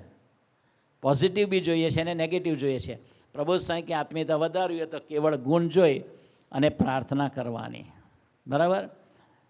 તો એક હરિપ્રસાદ સ્વામીને એક દીકરાએ પૂછ્યું કે સ્વામીજી અમારું ફોકસ કેવી રીતે વધે, ત્યારે હરિપ્રસાદ સ્વામીજી એવું કીધું કે કોઈ બી વ્યક્તિને આપણે તુકારાથી નહીં બોલાવવાનું. આપણે એકબીજાને કેવી રીતે કહે છે, નામ લઈને બોલાય છે ને. સ્વામી કે તુકારાથી નહીં બોલવાનું. તો કે સ્વામી કે શું કરવાનું, તો કે વિવેકથી, મહિમાથી અને ભક્તિથી બોલાવવાનું. તો એઝ ફોર એક્ઝામ્પલ, આ માધુર્યભાઈ છે, માધુર્ય છે, અમેરિકાથી છે ને, અમેરિકા રહે છે, એના પપ્પા PhD છે અમેરિકામાં. તો એ માધુર્ય કહીને બી બોલાવી શકાય અને માધુર્ય ભાઈ કહીને પણ બોલાવી શકાય. બોલાવી શકાય કે ના બોલાવી શકાય? સ્વામીજી કે બધાને રિસ્પેક્ટથી તમે બોલાવજો તો એક આશીર્વાદ આપ્યા. શું આશીર્વાદ આપ્યા યાદ છે? સ્વામીજી કે 5 કલાક તમે ભણશો, 5 કલાક ભણી અને તમે જેટલું યાદ રાખવા પ્રયત્ન કરશો એ ખાલી 1 કલાકનું રિવિઝન હશે ને, એમાં 5 કલાક જેટલું 1 કલાકમાં તમને ભગવાન યાદ રખાવશે. કેટલો ફાઇનનો ભાઈ? શું કરવાનું? જેનું જેટલું સારું હોય તેનું. એક દીકરો છે, આ જ સ્કૂલમાં બનતો હતો અને સુરતી હતો. એટલે સુરતી તો મસ્ત બોલે ને. શું બોલે? ક્યારે ગાળ બોલે ને પોતાને ખબર ના પડે. આર્ટિકલમાં જ આવે. તો એને ગાળ બહુ બોલતો હતો. તો સ્વામીજીને કીધું કે સ્વામી મને તો ગાળ ખબર નથી પડતી ને નીકળી જાય છે. ત્યારે સ્વામીજી એને આશીર્વાદ આપતા કીધું કે જેટલા બી તારી આજુબાજુમાં જેટલા ભણે છે ને એને ભાઈ જોઈન્ટ કરીને બોલાવશે. જેમ કીધું ને, માધુર્ય ભાઈ, ભાર્ગવ ભાઈ, દર્શન ભાઈ. હમણાં જ અમારે ત્યાંથી દર્શનભાઈ ભણવા આવ્યા છે AVDથી, હજુ ફર્સ્ટમાં જ છે કદાચ. તો એને અમે દર્શનભાઈ કહેવાય. મારી એજ 68 થઈ અને એની એજ 6 વર્ષની હોય. તો આપણે 68 વર્ષવાળો વ્યક્તિ એ દર્શનભાઈ કહે તો કેવું લાગે? પણ સ્વામીજી આપણને શું શીખવાડે છે? આપણે દર્શનભાઈને કહીને બોલાવીએ, કારણ કે 6 વર્ષ પહેલાં એ તો મારાથી મોટા હશે આગલા જન્મે, રાઈટ? 80-90 યર્સ હશે. પણ એ આત્મા, એને ભગવાનનો સંબંધ છે માટે મારાથી મોટા છે. સ્વામીજી એ દીકરાએ એપ્લાય કર્યું અને બધાને ભાઈ કહીને બોલાવવાનું થયું. તો એ સાથી મિત્રોને એની સાથે ગાળાગાળી કરતો હતો, એને બદલે એને ગાળ આપવાનું મન બંધ થઈ ગયું. અને આજે અમેરિકામાં વિધાઉટ ગાળ એ બધાને રિસ્પેક્ટથી જીવે છે. એનું કારણ મોટા પુરુષની આપણે આજ્ઞા પાડીએ તો સ્વામીજી કહે છે આપણી શક્તિ સ્ટોર થશે અને તમારું કોન્સન્ટ્રેશન વધી જશે. એટલે પહેલી વાત કરી કે આપણું ફોકસ કેવી રીતે વધે. બરાબર? કેટલા આન્સર થયા? 4. પહેલું, કરવાનું એટલું કરવાનું, નહીં કરવાનું એટલું નહીં કરવાનું. બીજું, મોટા પુરુષની આજ્ઞામાં સિન્સિયર રહેવાનું. ત્રીજું, આંખ અને મન જ્યારે ભણાવતા હોય ત્યારે ટીચર્સ તરફ રાખવાનું. ચોથું, અરસપરસ આત્મીયતાથી જીવવાનું. અને પાંચમું, કેવળ ગુણ જ લેવાનો, કોઈનો અવગુણ નહીં લેવાનો. અને છઠ્ઠું, રોજ રાત્રે દરેકના ગુણ વિચારીને સૂઈ જઈશું તો મહારાજ આપણું કોન્સન્ટ્રેશન, આપણું ફોકસ વધારી દેશે. આ પહેલો આન્સર ફોકસનો. બીજો, એક આપણને ગુસ્સો આવે કે ના આવે? ગુસ્સો કોને કોને આવે? કોને કોને આવે? બધાને આવે. હવે એવું નહીં પૂછું કોની પર આવે. ઘરે જાય તો મમ્મી પર આવે. આમ પપ્પા પર બહુ ના કરાય, નહીં તો આપે પ્રસાદ, હાથ નીચે રાખી દેજો. આમ તો મમ્મી બી આપે. પણ ગુસ્સો આપણને કોની પર આવે? અહીંયા હોય તો ફ્રેન્ડ્સ પર આવે, પછી દીદી પર આવે, હા કે ના? જે વ્યક્તિ આપણું મન મચેડે એની પર ગુસ્સો આવે. પણ આપણને ગુસ્સો આવે છે તો કેટલા બધા દીકરાઓએ ક્વેશ્ચન પૂછ્યો કે અમને ગુસ્સો આવે તો શું કરવાનું? તો ટાઈમ જશે. અમેરિકામાં એક જગ્યાએ ગયા તો રાતના જંગલમાં રહેતો હતો. પછી એને કહ્યું કે ભાઈ તમે અહીં જંગલમાં રહો છો, તમને ડર નહીં લાગતો? તો કે બોર્ડ નહીં વાંચ્યું? એકદમ જંગલમાં રહેતા હતા. મેં કહ્યું શું બોર્ડ છે? તો બોર્ડ જઈને જોવા ગયો તો એને બોર્ડ લખ્યું હતું બીવેર ઓફ ડોગ લખે, એને બદલે બીવેર ઓફ ઓનર. એ કે કોઈ પણ મને આવે તો એને પકડીને મારું, ઝાડ જોડે બાંધી દઉં અને વધારે મગજમારી કરે ને તો 25 મગર પાલવ્યા છે મેં, પ્રાઇવેટ તળાવ હતું, એ તળાવમાં નાખી દો એટલે મગરને પાર્ટી થઈ જાય. આ કેવો હશે? હવે એને સ્વામીજી કીધું કે મારે આપણી સંસ્થાના સેક્રેટરી તને બનાવવો છે. પેલો કે સ્વામી બીજા કોઈને રાખો, ગમે તે સેવા કરીશ, આ સેવા મને નહીં ફાવે. સ્વામીજી કે કેમ નહીં? તો કે સ્વામી મારો ગુસ્સાનો સ્વભાવ છે અને મિટિંગ ચાલશે અને કોઈ આડું બોલશે ને તમારું જો આડું બોલ્યો તો એનું માથું આમને બદલે આ બાજુ કરી નાખીશ. અને બધા આખા ફ્લોરિડાને ખબર છે કે હું મગજ વગરનો માણસ છું. સ્વામી કે ના, તારે સેક્રેટરી થવાનું જ છે. તો કે સ્વામી મને બહુ ગુસ્સો આવે છે અને ગુસ્સો આવે તો I can not control my self. સ્વામી કે ના, એટલે જ તને બનાવવો છે. પેલો કે પણ સ્વામી આવું શું કેવી રીતે કરીશ? પછી સ્વામી જોડે એને પ્રીતિ હતી તો સ્વામીજીને કહ્યું કે આપણે સેક્રેટરી થવાનું. તો કે શું કરું સ્વામી? મને ગુસ્સો મિટિંગમાં આવશે તો, કોઈ આડું બોલશે તો? સ્વામી કે 3 વસ્તુ કરવાની. સ્વામી કે આપણા ગુરુ યોગીજી મહારાજ લાખ માણસોની વચ્ચે કામ કરે, લેક્સ ઓફ પીપલ જોડ કામ કરે, પણ કોઈ દિવસ ગુસ્સો કરે જ નહીં. એની વાણી બદલાય નહીં, એનું હાસ્ય બદલાય નહીં. આપણને તો કોઈ આપણી પેન લઈ લેતો, આપણી પેન્સિલ લઈ લેતો, બીજી પેન્સિલથી આપીએ પ્રસાદ, તો આપણને ગુસ્સો આવે જ. સ્વામી કે બાપાને યાદ કરવાના. બીજું, વાણીએ કરી નપાસ નહીં થવાનું. કે સ્વામી હું તો ગાળ જ બોલું, પહેલું તો મારામારી કરું, માર્યા પછી કહું કે મેં મારીશ, 2-4 મારું પછી કહીશ કે મારીશ. તો કે વાણીએ કરી નપાસ નહીં થવાનો. અને ત્રીજું, તને ગુસ્સો બી આવે અને વાણીએ કરી નપાસવાનું મન થઈ જાય તો પણ તું તે વખતે બાપાને સંભાળજે. સ્વામીજી કે મોટા પુરુષને સંભાળજે, મોટા પુરુષ એટલે સ્વામીજી, અને ભજન કરજે. પછી મિટિંગ થઈ તો મિટિંગ 3 કલાક ચાલી. એમાં બધું ચાલ્યું, ગરમી વાતાવરણ. અને આ પ્રદીપભાઈનું જે મગજ ગયું એને થયું કે 2, 3, 4 જણને જે સટ્ટાસટ્ટી મારશે, હાથ સાફ કરવાનું મળી જશે.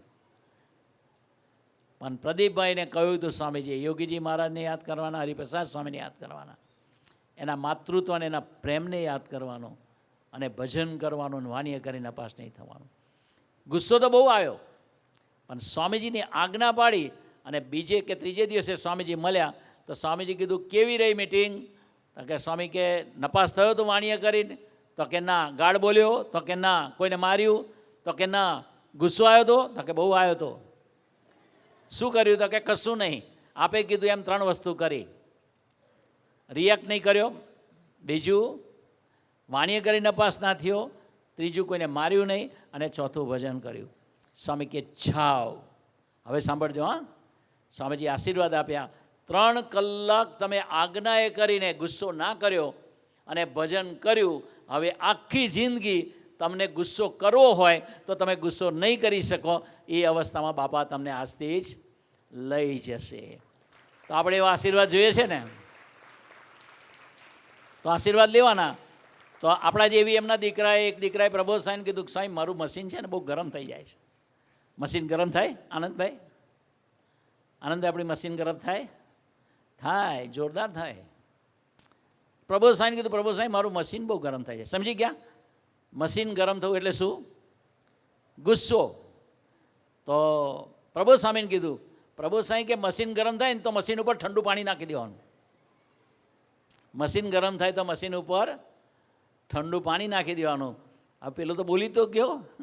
હવે આપણે મશીન ગરમ થાય શું કરવાનું? બરફવાળા પાણીથી નાહવાનું? તો ઠંડુ થાય મગજ? ના થાય. એમાંય દીદી ટુવાલ ના આપે તો કેવું ફાટે? મશીન તો ગરમ થાય જ, પણ પ્રબોધ સ્વામીજી કીધું ઠંડુ પાણી એટલે કે ભજન. જ્યારે આપણને ગુસ્સો આવે ત્યારથી જ ચાલુ કરી દેવાનું, સ્વામિનારાયણ સ્વામિનારાયણ સ્વામિનારાયણ. ભજન કરવા માંડવાનું. તો એને ભજનરૂપી પાણી ઠંડુ નાખીશું તો પછી આપણો ગુસ્સો ક્યારે જતો રહેશે આપણને ખબર પડશે નહીં. બીજો એક દીકરાએ સ્વામીજીને પ્રબોધ સાહેબને કીધું, સ્વામીજીને પૂછ્યું હતું, હરિપ્રસાદ સ્વામીને, સાહેબ મને ગુસ્સો બહુ આવે છે, હું શું કરું? ત્યારે સ્વામીજી કીધેલું કે તારે એક પ્રાર્થના ડેરીએ જઈને કરવાની. હે મહારાજ, હે શાસ્ત્રીજી મહારાજ, યોગીજી મહારાજ, હે ગુણાત્યાન સ્વામી, મને ગુસ્સો બહુ આવે છે અને તમને ગુસ્સો ગમતો નથી, તો તમે કૃપા કરીને મને બળ આપજો કે હું ગુસ્સો કરું ત્યારે મારું મન ઠંડુ થાય. તો એને ચાલુ કર્યું, પણ આજ્ઞા બરાબર ના પાડી અને પછી તો સ્વામીજીએ દેહલીલા સંકેલી દીધી 2021માં. તો હવે કોને કહેવા જાય? તો આ વાત કોઈને ખબર નહીં. અને પછી પ્રબોધ સ્વામીજીને મળ્યો અને પ્રબોધ સ્વામીને કીધું કે સ્વામી મને બહુ ગુસ્સો આવે છે, હું શું કરું? તો જે વાત સ્વામીજીએ કરી હતી એ વાત એને કોઈને નથી કરી. એ જ વાત પ્રબોધ સ્વામીએ કીધું કે આપણે ડેરીએ જવાનું, ભજન કરવાનું ને પ્રાર્થના કરવાની. હે મહારાજ, તમને ગુસ્સો ગમતો નથી ને મારે ગુસ્સો કરવો નથી, તો મારી પર કૃપા કરજો. એમ કરીને તું ભજન કરીશ તો તારો ગુસ્સો જતો રહેશે. તો આપણે બધા કરીશું કે નહીં? જે દિવસે આપણને ગુસ્સો આવે તે દિવસે રાત્રે 5 મિનિટ્સ એક્સ્ટ્રા ભજન કરવાનું. કોણ કરશે? જોજો, હા, બધાને એક્સ્ટ્રા થઈ ગયું છે, સમજી જજો. આખા દિવસમાં 1-2 વખત તો ગુસ્સો આવશે. હવે ત્રીજી વાત, તમને એકબીજાની જેલસ આવે કે ના આવે? કોને કોને આવે જેલસ? જેલસ થાય? આનંદભાઈ જેલસ થાય? હાથ ઊંચો કરો. જો બધાને જેલસ આવે. રાઈટ, નાનામાં નાના દીકરા બેઠા છે, મારા શું નામ, માધુર્યભાઈથી માંડીને આનંદભાઈથી માંડીને બધાને મૂકી દો હાથ. એકબીજાની જેલસ આવે. આવે કે ના આવે? આવે. તો શું કરવાનું? હું તમને વાત કરું છું. 2 પ્રસંગ છે.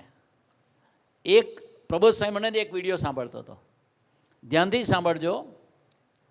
આમ તો 3-4 પ્રસંગ છે એટલે ટાઈમ નહીં હોય એટલે વધારે નહીં કહું, પણ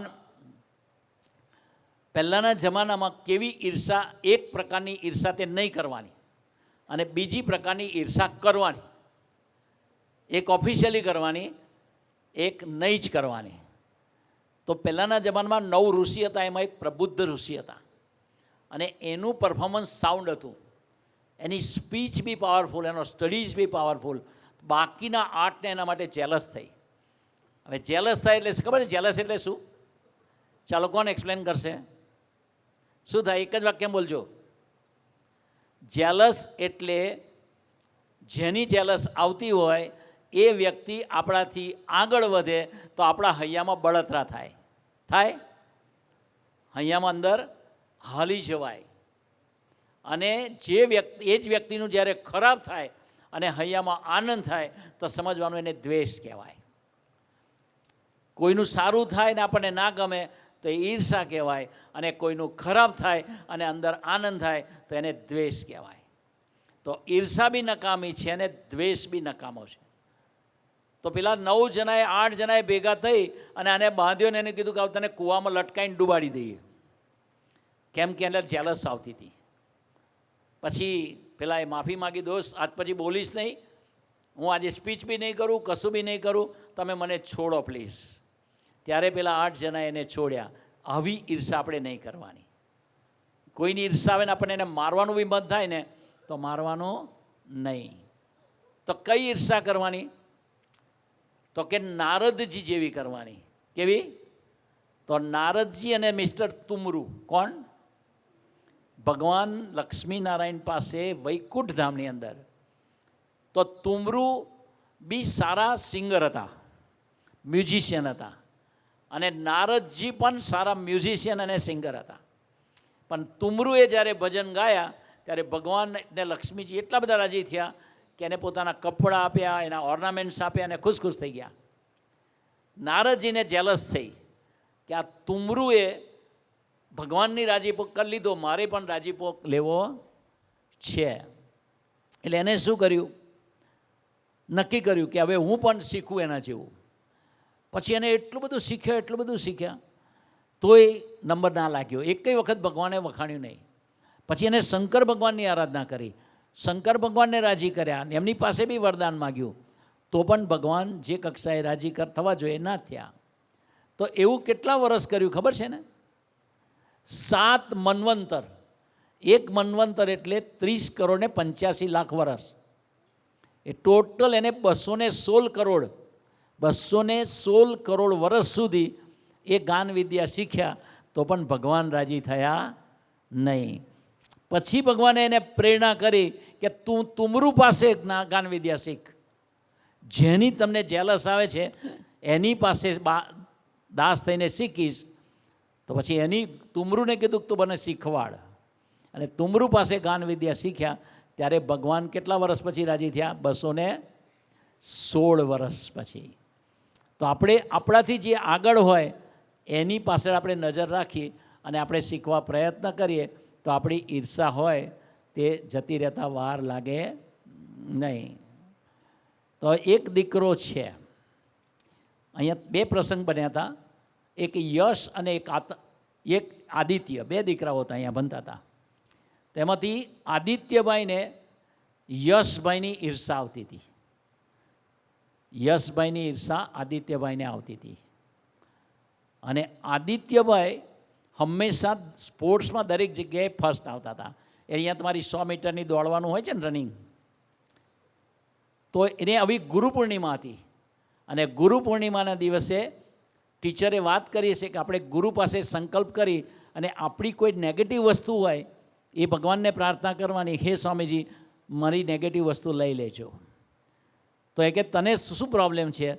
ત્યારે કે મને આદિત્યભાઈએ કીધું કે મને આ યશની જેલસ આવે છે, ઈર્ષા આવે છે. તો કે સારું, તો કે તું હું ઈર્ષાને ભગવાન પાસે કેવી રીતે મૂકી શકું, સ્વામીજી પાસે?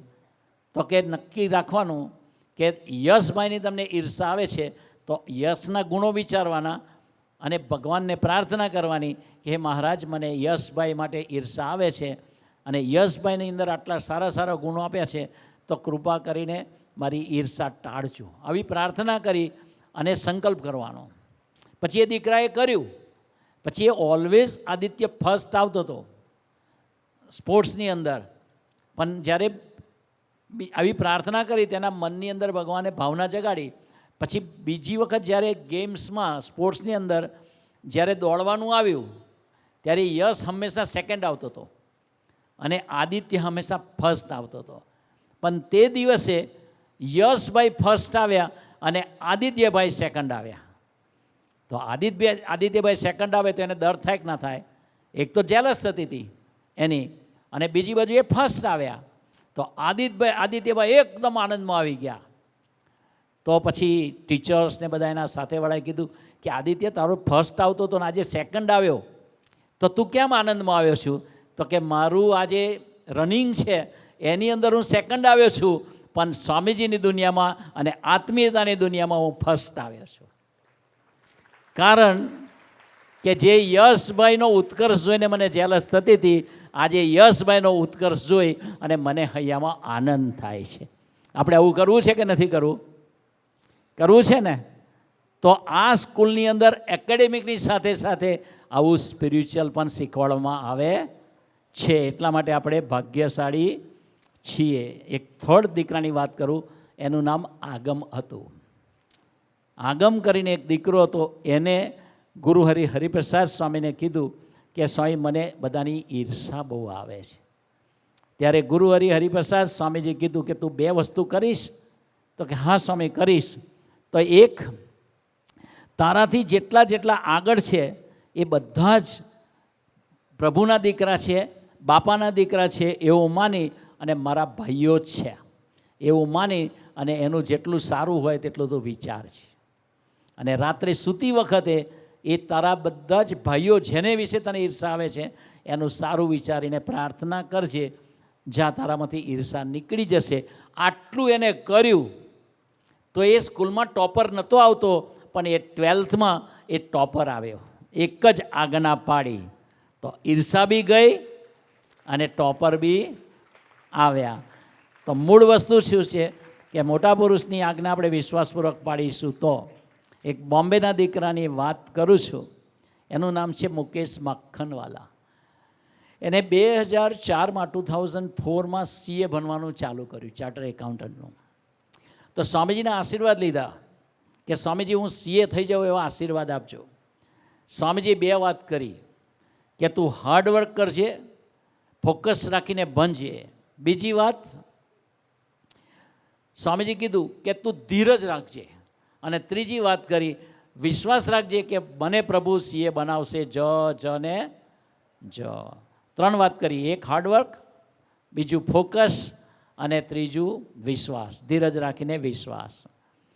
તો 2022 સુધીમાં એને એટલા બધા એટેમ્પ આપ્યા છતાં એ સીએ થઈ શક્યો નહીં. 2021માં સ્વામીજીએ દેહ છોડી દીધો.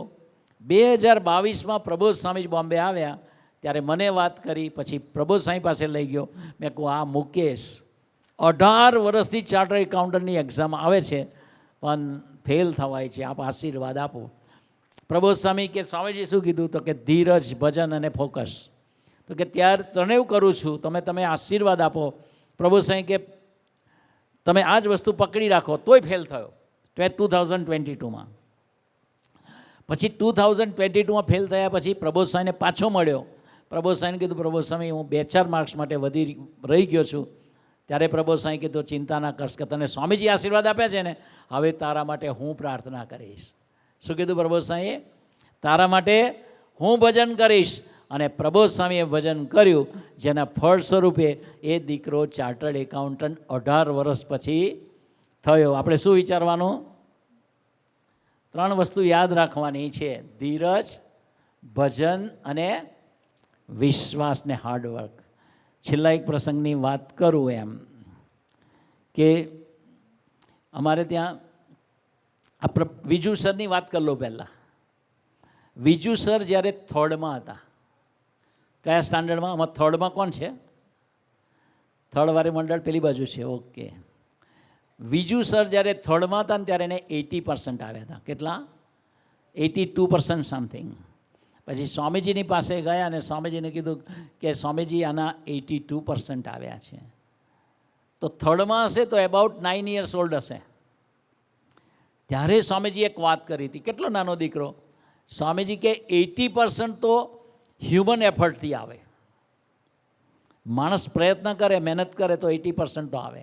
પણ 80થી 100% જવું હોય તો ત્યાં ભગવાનની ગ્રેસ જોઈએ, ભગવાનનું ભજન જોઈએ. હાર્ડવર્ક તો હતું જ, પણ ભગવાનનું ભજન બી જોઈએ અને ભગવાનની કૃપા બી જોઈએ. પછી એ 9th આવ્યા. તો 9th એના મધર ફાધરે સ્વામીજીને કીધું કે સ્વામી આ વિજુભાઈ છે ને, જે કક્ષાએ ભણવું જોઈએ ને એ કક્ષાએ ફોકસથી ભણતા નથી. ત્યારે સ્વામીજી કીધું કે આ વિજુભાઈનો તમે ચિંતા કરતા જ નહીં. આ તમારો વિજુભાઈ IITમાંથી ભણશે અને અમેરિકા જઈ અને PhD કરશે અને રિસર્ચ સાયન્ટિસ્ટ થશે. કોને કહ્યું? હરિપ્રસાદ સ્વામીજીએ કહ્યું હતું. તો ત્યારે તો એ 9th ભણતા હતા. પણ જ્યારે PhD કરતા હતા ત્યારે બધા કાઉન્સિલરને જોતા હતા કે દર વર્ષે બધા સ્ટુડન્ટો ડ્રોપ આઉટ થતા હતા, કારણ કે હાર્ડ પડતું હતું. પણ આ વિજુભાઈ સવારે 6 વાગ્યાથી 5:30થી રાતના 10 વાગ્યા સુધી લેબમાં જો ખાલી ભાતને દહીં જ ખાય અને એટલું બધું રિસર્ચ કરે. આજુબાજુવાળા બધા ડ્રોપ થઈને નીકળી ગયા. પછી એના કાઉન્સિલરે પૂછ્યું, વિજુ તને ફ્રસ્ટ્રેશન નથી આવતું? તને ડ્રોપ આઉટ થવાનું મન નથી થતું? તું કંટાળતો નથી? ત્યારે વિજુ સરે જવાબ આપ્યો કે મેડમ મને પણ કંટાળો આવે છે, મને પણ ડ્રોપ આઉટ થવાનું મન થાય છે, પણ મારા ગુરુએ મને 9th આશીર્વાદ આપ્યા હતા કે તું PhD થવાનો છું જ. એટલે મારા ગુરુના વચનમાં વિશ્વાસ છે, એટલે મને ફ્રસ્ટ્રેશન આવતું નથી. પછી વિજુભાઈ તો PhD થયા, પછી પોસ્ટ ડોક્ટરેટ બી કર્યું, રિસર્ચ સાયન્ટિસ્ટ બી થયા. પણ વિજુભાઈ એક સરસ વાત કરી. શું વાત કરી? કે મને સ્વામીજીએ કહ્યું હતું એમ કે 80% મનુષ્ય પ્રયત્નથી આવશે, પણ 100% ભગવાનની કૃપા હોય તો થાય. તો આજે ભલે હું પોસ્ટ ડોક્ટરેટ થયું પણ મને એનો ઈગો આવતો નથી, એનું જાનપણું રહેતું નથી, કારણ કે મને એ વસ્તુ મનાય છે કે હું જે કાંઈ થયો છું એ ભગવાનની કૃપાથી થયો છું. એટલે આપણે જ્યારે બી ફર્સ્ટ આવીશું, આપણી કેરિયર બહુ સારી થશે, ત્યારે ઈગો બી ડેવલપ થશે.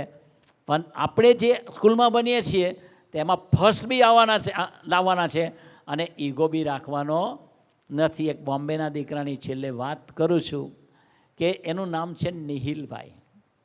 હવે એ એટલો બધો ભણવામાં હોશિયાર દીકરો, નિહિલ શાહ, પાર્લાનો છે, અંધેરી બાજુના. તો એ ક્યારે બી ફર્સ્ટ જ આવે. એને CAની બધી એટેમ્પ ફર્સ્ટ પાસ કરી, પણ CA ફાઇનલની અંદર હતો ત્યારે હરિપ્રસાદ સ્વામીજી બોમ્બે આવ્યા. મીનવાઇલ એને સભામાં આવવાનું ચાલુ કર્યું. તો પ્રશાંતભાઈ કરીને જે ત્યાંના કાર્યકર્તા છે એ નિહિલભાઈને સ્વામીજી પાસે લઈ ગયા અને સ્વામીજીને કહ્યું કે સ્વામીજી આને આશીર્વાદ આપો, એ ચાર્ટર એકાઉન્ટન્ટ થાય. આને સ્વામીજીના આશીર્વાદ નહોતા લેવા. એ કે હું મારા બુદ્ધિબળથી, મારી તાકાતથી હું સીએ થઈશ, મારે આશીર્વાદ લેવાની જરૂર નથી. તો એ સ્વામીજી પાસે લઈ ગયા અને સ્વામીજીને કીધું આને આશીર્વાદ આપો, આ સીએની ડિગ્રી. સ્વામી કે શું ભણે છે? તો કે સ્વામી સીએ ભણું છું, સીએ ફાઇનલમાં છું. ત્યારે સ્વામીજી આશીર્વાદ ના આપ્યા. સ્વામીજી શું કીધું ખબર છે? લેવા જેવી એક જ ડિગ્રી છે ને એ ભૂલકુની ડિગ્રી છે.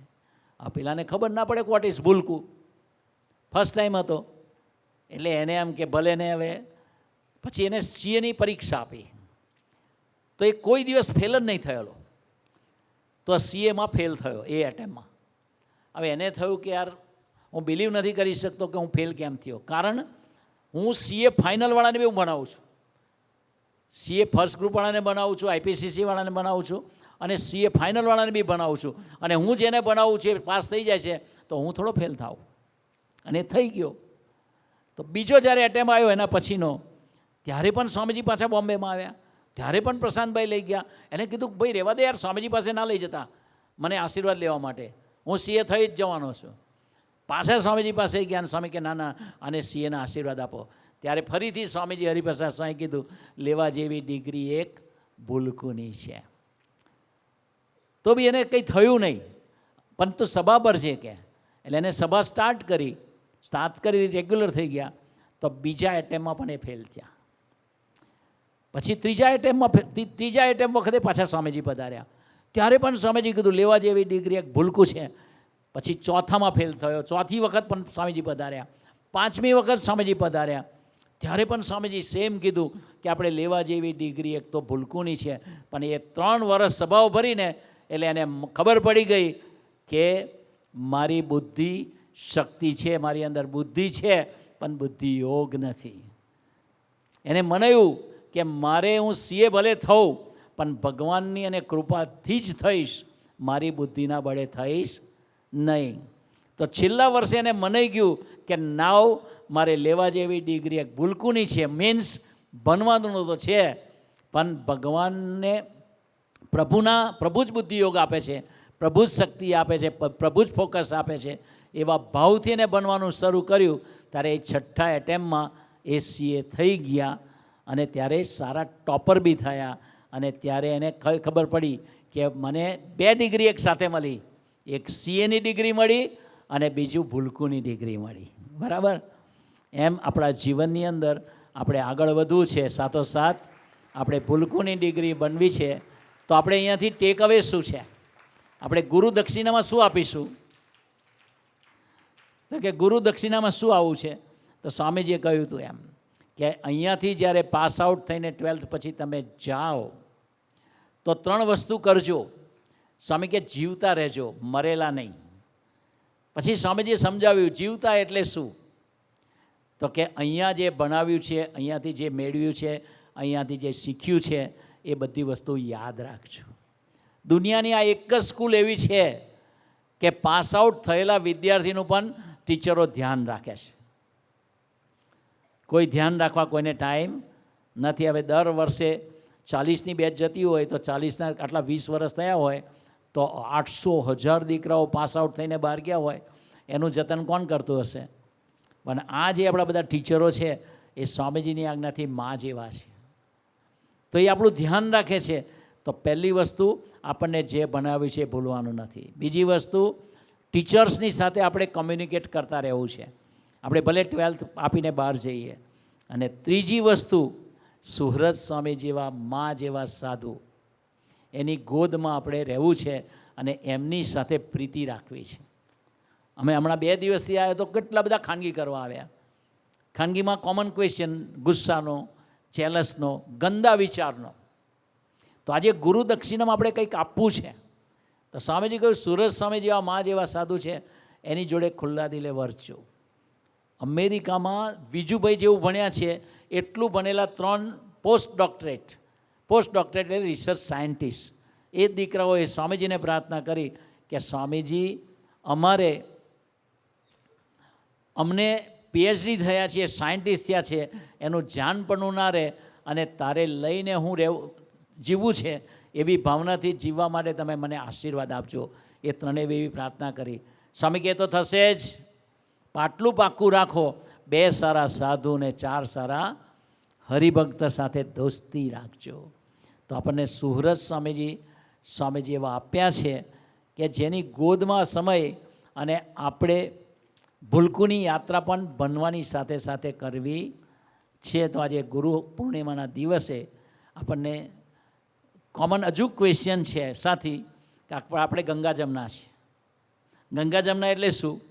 એવીમાં આવીએ ત્યારે બહુ મજા આવે બનવાની, આપણું માઇન્ડ સ્ટેડી રહે બધું જ. પણ ઘરે જઈએ એટલે પાછો લોચો થાય કે ના થાય?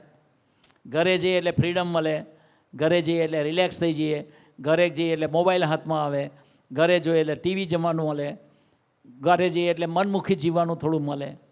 તો આપણે રિલેક્સ થઈએ છીએ. પણ એ જ્યારે રિલેક્સ થતા હોય એ દરમિયાનમાં આપણે આપણા આત્માને વિશે કચરો ભેગો કરીને આવતા હોય છે. કચરો શું? મોબાઈલ.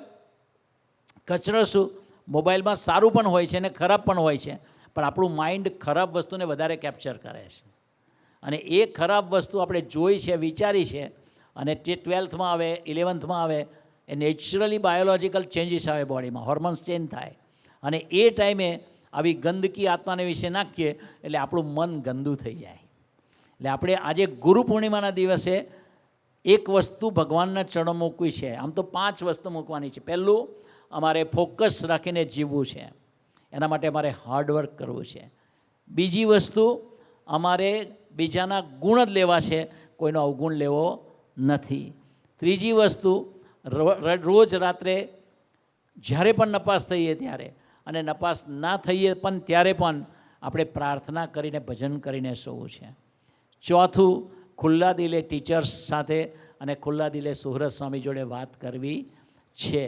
અને 5મું, હું એવીએમમાં સ્ટુડન્ટ છું અને એવીએમ નંબર 1 સ્કૂલ છે, તો એના બધા સ્ટુડન્ટ નંબર 1 હોવા જોઈએ. તો મારે આખી લાઈફ દરમિયાન નંબર 1 તરીકે જીવન જીવવું છે અને સ્વામીજીના અને પ્રભુ સ્વામીના હૃદયમાં વસવું છે. એવી ભાવનાથી જીવીએ. અને છઠ્ઠું, સોશિયલ મીડિયાથી જ્યારે ઘરે જઈએ ત્યારે મોબાઈલ અને સોશિયલ મીડિયાનો નેગેટિવ ઉપયોગ ના કરીએ. આ 6 વસ્તુ આપણે સ્વામીજીના અને પ્રભુ સ્વામીજીના ચરણે મૂકીશું તો એ આપણી ગુરુ દક્ષિણા કહેવાશે. તો મહારાજ અને સ્વામીજી આપણને સર્વને આવી રીતે ગુરુ પૂર્ણિમા ઉજવવાનું અને ગુરુ પૂર્ણિમાના દક્ષિણા આપવાનું ખૂબ ખૂબ બળ બુદ્ધિને શક્તિ આપે. વિજુભાઈ, નટુદા, અર્જુન બાપા, નંદલાલભાઈ, બધા ટીચર્સ, એ પણ આપણને આશીર્વાદ આપે એવી ઠાકોરજીના, ગુરુ હરીશ પ્રબોધ સ્વામીજી અને સ્વામીજીના ચરણોમાં અને સૌ આપણા વડીલોના ચરણોમાં પ્રાર્થના. સજાનંદ સ્વામી મહારાજની જય. કેનેડા હશે તો બી અત્યારે એમનું મન તો અહીંયા જ હશે. ક્યાં હશે? સુરત સ્વામીનું મન ક્યાં હશે? અહીંયા જ હશે. એને આપણા બધા માટે એટલો બધો પ્રેમ છે કે આજે ગુરુહરિની સેવામાં કેનેડા છે, છતાંય એ એનું મન આપણા મનન ચિંતનમાં છે. તો એવા સુરત સ્વામી મા જેવા સાધુ છે, એની સાથે આપણે દોસ્તી રાખવાની છે, ખુલ્લા દિલની વાતો કરવાની છે. મહારાજ સ્વામી આપણને સર્વને એ બધું જ કરવાનું ખૂબ ખૂબ બળ આપે. એ જ પ્રાર્થના સજાનંદ સ્વામી મહારાજની જય. આપનો ખૂબ ખૂબ આભાર ભક્તિ સ્વામીજી. આપે અમને નાના નાના પ્રસંગો દ્વારા આનંદ કરાવતા સ્વામીશ્રી અને ગુરુહરિને કેવી રીતે રાજી કરી શકીએ, તેમના અંતરનો રાજીપો કેવી રીતે પ્રાપ્ત કરી શકીએ તેવી અનુપમ સૂઝ આપી. વિશેષ વાત ન કરતાં અંતમાં આજના પવિત્ર ગુરુ પૂર્ણિમાના મંગલ અવસરે ગુરુહરિ પ્રબોધ સ્વામીજીના ચરણોમાં આપણે સૌ પ્રાર્થના કરીએ કે હે ગુરુહરિ, આપ તો કેવળ ને કેવળ સ્વામીશ્રીના અનુસંધાને જ જીવો છો. આપની હરેક પળ સ્વામીજી તરફનું ગુરુપૂજન છે. આપના હરેક શ્વાસમાં સ્વામીશ્રી જ ધબકે છે. આપ એવું નિરંતર આપના યોગમાં આવનારા અમ સૌને પડે પડે દર્શન કરાવો છો. તો અમ સૌ ભૂલકાઓ પણ આપ સમાન સાચા ગુરુભક્ત બની આપને ગમતું જીવન જીવી આપના તરફથી આવતી દરેક નાની નાની આજ્ઞા પાડવા માટે સુરુચિ રાખી મંડી પડીએ અને આપના અંતરનો રાજીપો પ્રાપ્ત કરી સાચું ગુરુપૂજન કરી શકીએ એવા કૃપા આશીષ અમ સૌ પર વરસાવો એ જ પ્રાર્થના. સહજાનંદ સ્વામી મહારાજની જય.